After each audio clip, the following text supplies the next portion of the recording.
आज आम्ही चाललेलो आहोत चिंचणीचं घोड धरण पाहण्यासाठी।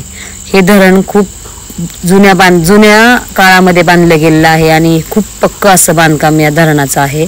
तर आपण पाहू शकतो किती छान पद्धतीचं हे बांधकाम केलेलं आहे, किती दरवाजा आहे धरणाला।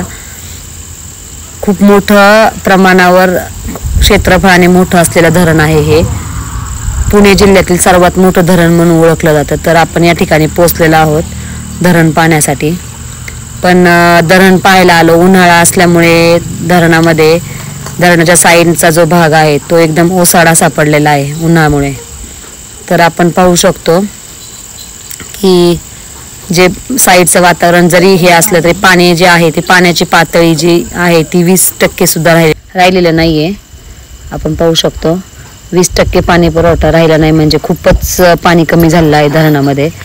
तर आम्ही तोच सगळेजण बोलून विचार करत होतो की पाणी खूप अशा प्रमाणामध्ये जर सगळ्यांनी असंच पाणी वापरत राहिलो तर पाण्याची बचत होणार कशी। तर या ठिकाणी आम्हाला एक किस्सा आठवला होता फुकरे 3 मूवी मधला। त्यामध्ये त्यांनी सांगितलं होतं की म्हणजे पाण्याची कशी म्हणजे लोक कितपत पाण्याची टंचाई येऊ शकते हे त्या मूवीमध्ये सांगितलं गेलं होतं। तर त्या मूवीचं आमचं डिस्कशन चालूच होतं आणि हे डिस्कशन चालू असताच आम्ही ठरवत होतो की आपण आता खाली जाऊयात का, खाली जाऊन पाहूयात का। तर आपण पाहू शकतो की आमचा विचार चाललाय की काय करायचं, खाली जायचं की नाही जायचं विचार करतोय। कारण घसरडी अशी जागा झालेली असती तर त्यामुळे पाय घसरेल वगैरे या विचारामध्ये जाऊयात की नाही हे आमचं डिस्कशन चालू आहे। तर बहुमत होईल कसं आम्ही ठरवणार आहे। तर या ठिकाणी बहुमत आमचं झालेलं आहे आणि आम्ही खाली जाण्याचा निर्णय घेतलेला आहे। तर आपण पाहू शकतो या ठिकाणी हे जे व्हाईट आणि ब्लॅक जे दगडाचं डिस्टन्स दाखवला होता तर ते व्हाईट पर्यंत असं आहे तिथे आपण पाण्याची पातळी तिथपर्यंत असते। ज्यावेळेस धरण 100% भरलेलं असतं तर त्यावेळेस पाण्याची पातळी आहे ती त्या व्हाईट झालेल्या दगडांपर्यंत आली असं आपण पाहू शकतो। ज्यावेळेस 100% धरण भरतं त्यावेळेस इथपर्यंत पाण्याची पातळी असते व्हाईट दगडांपर्यंत। आणि अशा रीतीने आम्ही हळूहळू खालच्या दिशेने प्रवास चालू केला आहे। धरणाच्या तळाशी जायला आम्ही निघालेलो आहोत।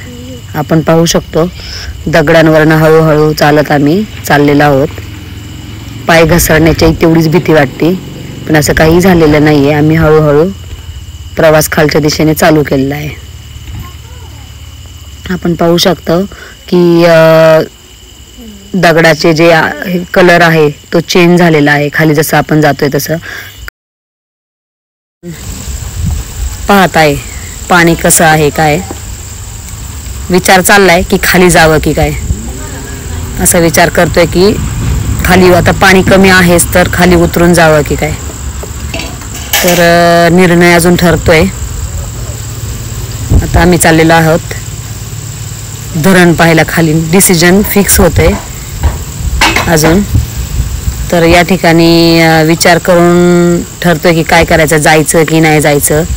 कारण हिम्मत होत नाहीये खाली पाण्यामध्ये उतरण्याची पण केली, चला ठरलं आणि आता चाललेलो आहे धरण पाहण्यासाठी, रिकामं धरण पाहण्यासाठी म्हणलं तरी चालेल।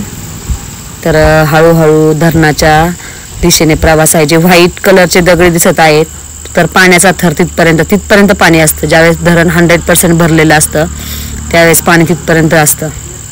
हे जे व्हाईट आणि ब्लॅक जो 2 पार्टमध्ये डिवाइड झालेला आहे।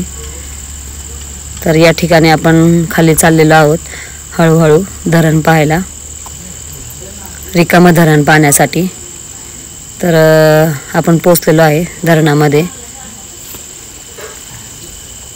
उतरून हळूहळू खाली जात आहोत।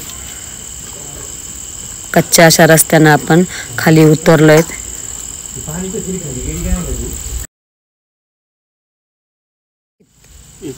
तर आपल्याला हे जे धरण आहे हे खूप मोठं क्षेत्रफळाने असलेलं धरण आहे। 29 दरवाजे या धरणाला आहेत आपण पाहू शकतो।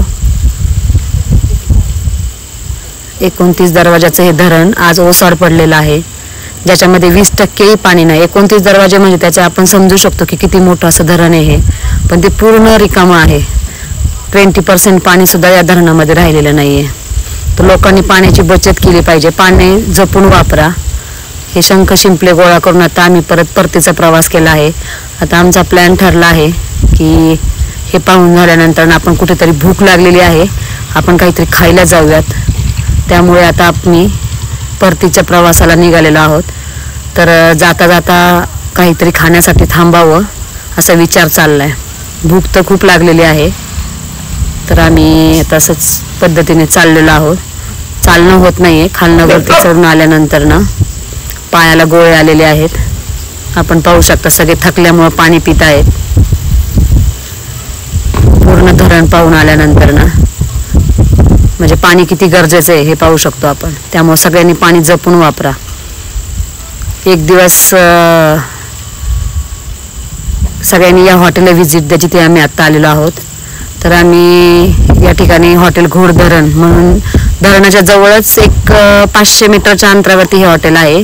हॉटेल घोड धरण. इथे स्पेशल मच्छी थाळी मिळते. तर आपण चाललेलो आहोत आतमध्ये. एंट्री केली आम्ही. पाहूयात आता. हे आहे आपलं घोड धरण हॉटेल.